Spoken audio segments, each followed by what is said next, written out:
Bienvenue. Aujourd'hui, j'aimerais vous lire un texte dans le livre des Romains, au 7e chapitre, à partir du verset 21.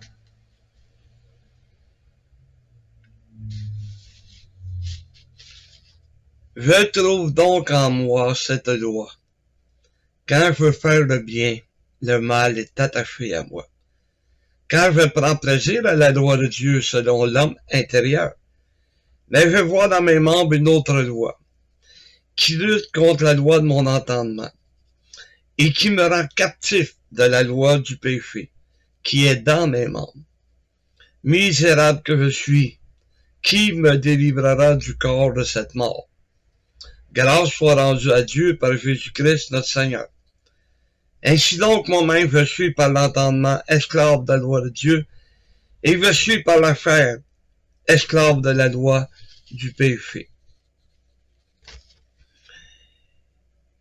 L'apôtre Paul connaissait très bien les lois romaines.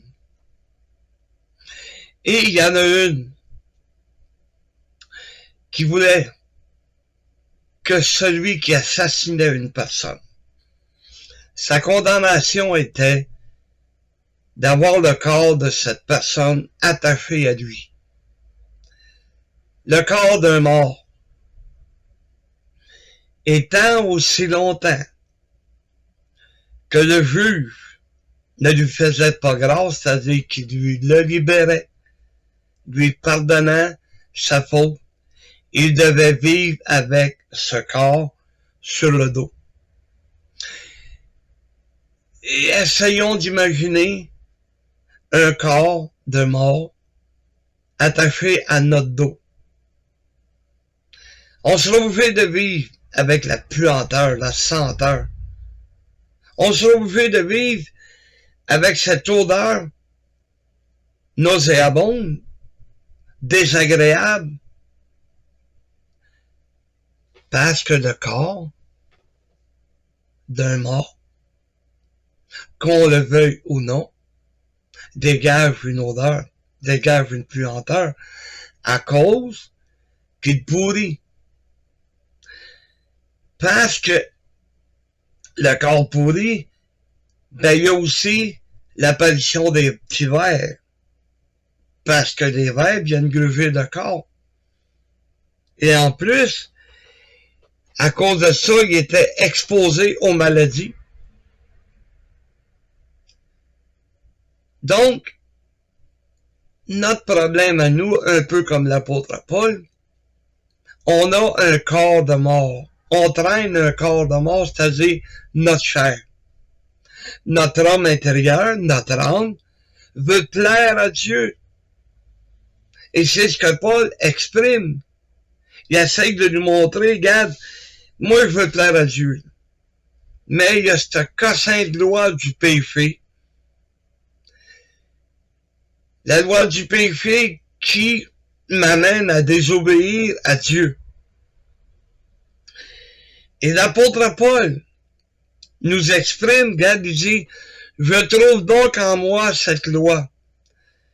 Quand je veux faire le bien, le mal est attaché à moi. Un peu comme le corps mort que les Romains mettaient sur le dos des gens. Des assassins, si vous aimez mieux. Il y a cette loi-là qui est en nous. Il y a cette loi-là de la chair qui nous amène à désobéir à Dieu. Et ça me fait pas plaisir, là. Moi, je veux plaire à Dieu. Je veux tout faire pour lui plaire. Je prends plaisir à la loi de Dieu, selon l'homme intérieur, parce que la loi de Dieu est comprise dans deux lois qui nous a été données par Jésus. Aime le Seigneur ton Dieu de tout ton cœur, toute ton âme, toute ta pensée, toute ta force.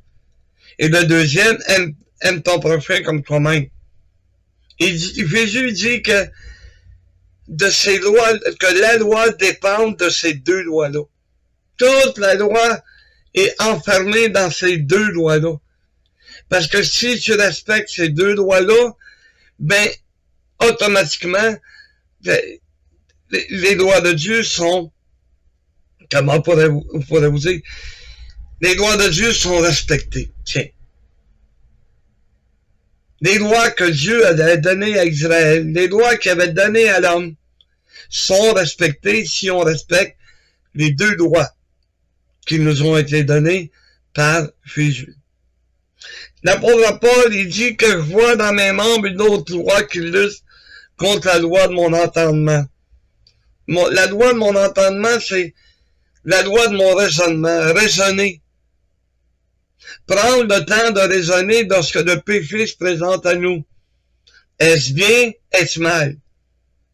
La raison va m'amener à dire, ben, faites bien, mais ma faiblesse humaine, la loi du péché, m'empêche de servir Dieu comme je voudrais le servir, comme je voudrais lui plaire. Vous savez, misérable que je suis. C'est vrai qu'on est misérable. On a hâte d'être débarrassé de ces lois-là. Et un jour, je vais être débarrassé de cette loi-là. Parce qu'un jour, Jésus va me délivrer. Jésus va m'emmener avec lui. Alors que il n'y en aurait plus de loi du péché. J'aurais plus à combattre.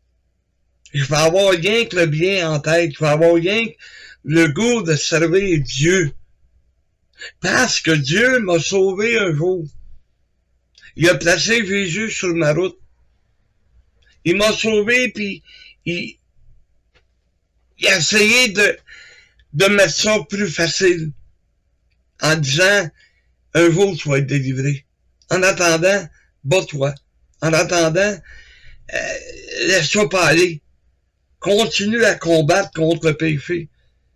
Ton homme intérieur, là, si tu lui donnes la chance, il va t'aider. Il va t'amener à réaliser puis à raisonner. Je veux faire le bien.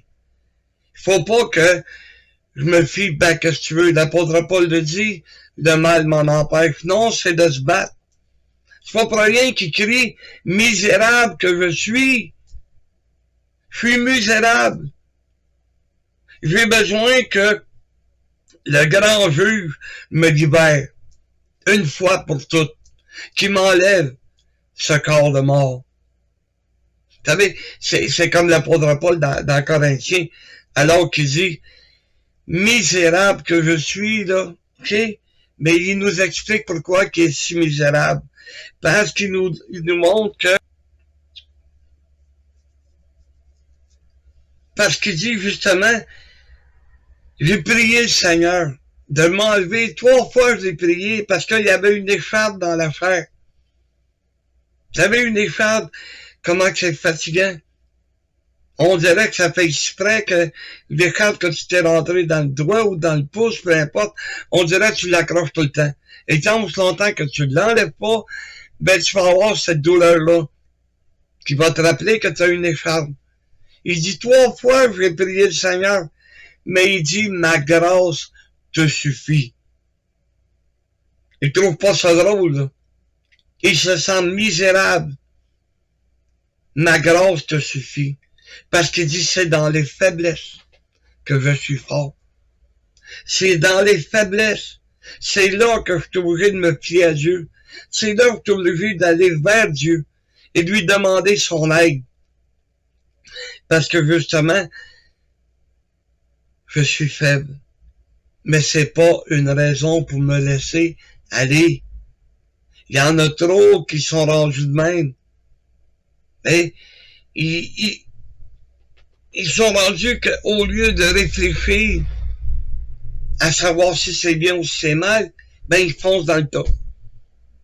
Et après ça, ben, oh, pardonne-moi Seigneur. Mais c'est pas aussi simple que ça. Tu sais, la vraie repentance, c'est pas juste pardonne-moi Seigneur. C'est de demander à Dieu de nous aider à pas recommencer. Je suis faible, c'est vrai. Mais c'est quand je suis faible que je suis fort. Parce que je suis obligé de me fier à Dieu. Parce que je suis obligé d'aller vers Dieu et lui demander son assistance, son aide, lui demander son pardon, lui demander de me libérer. Peut-être qu'il ne me libérera pas là, sur la terre, mais le temps vient où est-ce qu'on va aller vers Dieu, où est-ce qu'on va être enlevé. Et c'est là que nous aurons la pleine liberté. Lorsqu'on se présentera devant le juge et que le juge dira « Entre dans la joie de ton maître, bon et fidèle serviteur », c'est là que le corps de mort va nous avoir été enlevé. C'est là que cette chair ne pourra plus nous causer de problème parce qu'on ne l'aura plus. On va avoir un corps nouveau, un corps céleste. Et vous savez, c'est un peu comme l'apôtre Paul.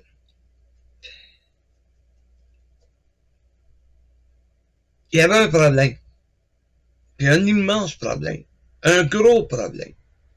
Un peu comme nous. Dans 2 Corinthiens 12, partie du verset 7. Regardez bien.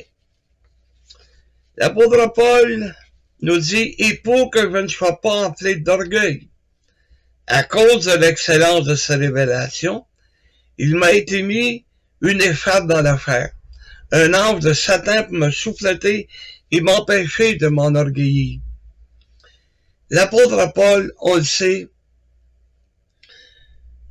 a été aveugle pendant 3 jours. Il y avait des écailles sur ses yeux. Il voyait plus rien. Et durant ces 3 journées, il a été en contact avec Jésus. Il dit lui-même, je ne sais pas si c'est dans mon corps, hors de mon corps, si c'est au ciel, il ne sait pas. Mais une chose est sûre, c'est qu'il avait rencontré Jésus. Et Jésus lui a expliqué tout ce qui était nécessaire pour son ministère, pour que Paul devienne le plus grand des missionnaires qui a jamais existé. Il y avait eu des révélations formidables. Il aurait pu se vanter de ça. Regarde, moi, là, je vais t'enlever, puis gna gna gna. Tu sais, comme certaines personnes, des caves que j'appelle, des épais qui ne connaissent pas la Bible, et qui disent que, je vais t'enlever au ciel, je suis revenu parce que Jésus m'a donné un message. Ils s'en vantent, là.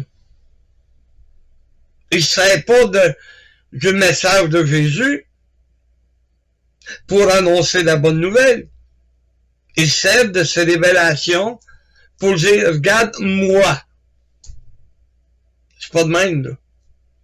L'apôtre Paul dit, hey, pour m'empêcher que je devienne orgueilleux, là, Dieu s'est arrangé pour me mettre un ange de Satan comme une écharpe dans la chair.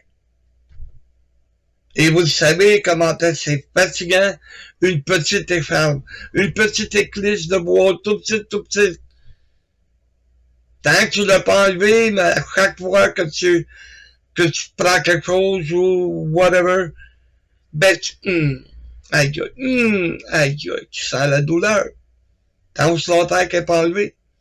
Alors l'apôtre Paul a dit, regarde, il dit 3 fois, j'ai prié le Seigneur de l'éloigner de moi. Éloigne cet ange-là. Éloigne cette écharpe. Cette écharpe dans ma chair. Et Dieu lui a répondu, ma grâce te suffit. Car ma puissance s'accomplit dans la faiblesse. Je me glorifierai donc bien plus volontiers de mes faiblesses, afin que la puissance de Christ repose sur moi. Parce que quand on est faible, c'est là qu'on a le plus besoin de Dieu. C'est là que le combat devient si important. C'est là que l'homme intérieur va prendre la grâce de Dieu puis il va combattre contre le péché. Ça ne veut pas dire qu'il va gagner tout le temps parce que l'apôtre Paul dit lui-même comment est-ce que je suis faible. Je tombe. Je fais pas le bien que je voudrais, puis je fais le mal que je veux pas. Un peu comme nous. Y a-t-il quelqu'un dans le monde chrétien d'aujourd'hui, dans le monde actuel, qui aime ça, plaire à sa chair, qui aime mieux plaire à sa chair que plaire à Dieu? Si c'est de même, t'es pas un chrétien. Parce qu'un chrétien suit les enseignements de Jésus. Puis un vrai chrétien, il s'éloigne du péché. Il court pas après. Je suis faible, c'est vrai, mais regarde de quelle manière que Paul était faible. C'est pourquoi je me plais dans les faiblesses, dans les outrages, c'est-à-dire les insultes. Je me plais quand quelqu'un m'insulte. Je trouve ça le fun, parce que Jésus m'a avisé que c'était pour m'arriver. Je me plais dans les insultes. Continuer de m'insulter, ça ne me dérange pas. Je veux plaire à Dieu. Je me vengerai pas parce que tu m'insultes. Je te frapperai pas parce que tu m'insultes. Au contraire, je vais prier pour toi. C'est de même qu'on devrait se plaire dans les insultes. Et je me plais dans les calamités, c'est-à-dire les catastrophes, les désastres, les fléaux, la guerre, tout ce qui se passe alentour de nous. Je me plais. Je me plais dans ces calamités. Parce que je sais que Dieu va m'en préserver. Parce que je sais que Dieu ne permettra pas que ça m'arrive. Que ça me passe de quoi. Dieu ne permettra pas. Et je me plais dans les calamités. Peu importe de ce qui arrive, ça m'annonce que bientôt, je vais être délivré de ce cassin de corps de mort que je traîne. Bientôt, à cause de tout ce qui se passe alentour de nous, que ce soit la guerre, les fléaux, que ce soit des catastrophes, ça m'annonce une chose. Dieu va envoyer son Fils bientôt. C'est pour ça que je me plais, excusez. Dans les persécutions, si tu es un enfant de Dieu, imagine-toi pas que ta vie va être facile. Tu vas être persécuté parce que justement, tu vas apporter le témoignage de Jésus. Dans les détresses, et combien de fois qu'on a été mal pris. Mais quand on est mal pris pour le Seigneur, il n'y a pas de problème. Quand on pense que les épreuves, c'est au-dessus de nous autres, il a dit non, je ne permettrai pas. Je ne permettrai pas que ça soit au-dessus de ta tête, que tu sois pas capable de passer à travers. OK? Donc, je me plais. Un peu comme Jacques a dit, il faut de la patience, mais on veut plaire à Dieu, il faut être capable de passer au travers. Et finalement, il dit, car quand je suis faible, c'est qu'alors que je suis fort. Parce que je suis obligé de m'approcher de Dieu. Je suis obligé de demander l'assistance, l'aide de Dieu. Fort. Parce que je suis obligé de me fier à Dieu. Je suis obligé de prendre l'apôtre Paul en exemple. Quand il dit, qui c'est qui va me délivrer? Moi qui veux faire le bien, mais que le cassin de mal est attaché à moi. Le mal m'amène à désobéir à Dieu. Et j'aimerais terminer ce message avec l'écoute d'un cantique composé par notre sœur Sylvie Gauthier. Elle exprime exactement, en cantique, en chanson, ce que Paul ressentait.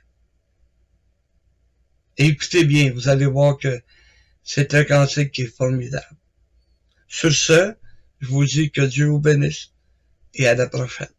Amen.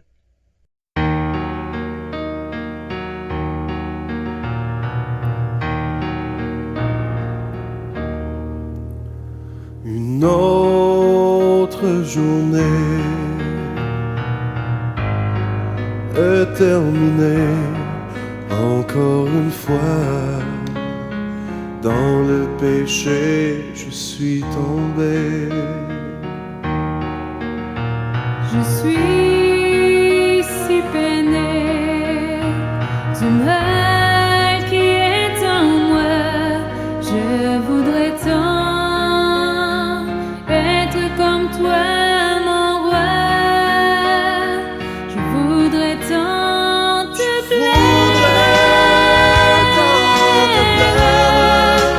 mais je fais le mal que je hais. Je voudrais tant te plaire, mais je suis prisonnier dans ce vase de terre. Pardonne-moi, relève-moi, mon divin Père. Mon cœur soupire après toi. Je te supplie, sois toujours mon soutien et garde-moi dans ta puissante main. Je voudrais tant te plaire, mais je fais le mal que je hais. Je voudrais tant te plaire, mais je suis prisonnier dans ce vase de terre. Parle à mon cœur et montre-moi toutes les choses en moi qui ne sont pas de toi. Viens me reprendre, aide-moi à t'obéir, Père, guide-moi. Je veux tant te servir, je voudrais tant te plaire, mais je fais le mal que je hais. Je voudrais tant te plaire, mais je suis prisonnier dans ce vase de terre.